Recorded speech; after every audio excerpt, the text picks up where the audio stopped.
செந்திலோட சில முக்கியமான சீன்ஸ்லாம் வரவே இல்லை அப்படின்ற மாதிரி நீங்கள் ஒரு விஷயம் சொல்லியிருந்தீங்க. ஆனால் அது இல்லாமல் அந்த கேரக்டர் அவ்வளோ இம்பாக்ட்ஃபுல்லாக இருந்துச்சு எங்களுக்கு. ஃபுல் சீன்ஸ் வந்து செந்தில் மட்டும் இல்லை, சினிமாலேயே நிறைய விஷயங்கள் இருக்குது.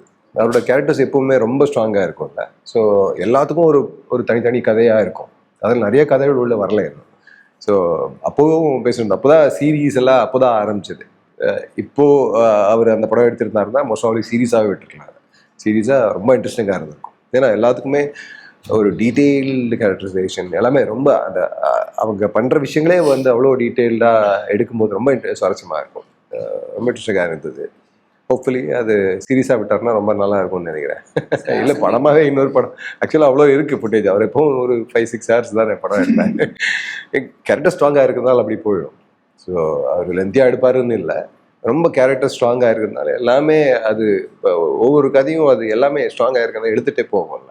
அது போய் தான் ஆகணும். ஒரு ரைட்டர் ஒரு கேரக்டர் ஃபாலோ பண்ணி போய் தான் ஆகணும். அவருக்கு ஒரு கம்ப்ளீட்னஸ் கொடுக்கணும்னா போய் தான் ஆகணும். அந்த கேரக்டர் பின்னாடி போகும், இந்த கேரக்டர் பின்னாடி போகும், இந்த கேரக்டர் பின்னாடி போகும், அப்படி போய் அது பெருசாக வளர்ந்துடும்.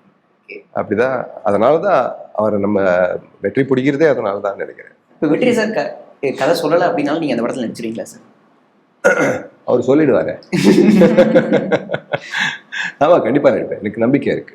அவர் definitely he'll create something very இன்ட்ரெஸ்டிங்னு நம்பிக்கை இருக்கு. கண்டிப்பாக பண்ணுவேன்.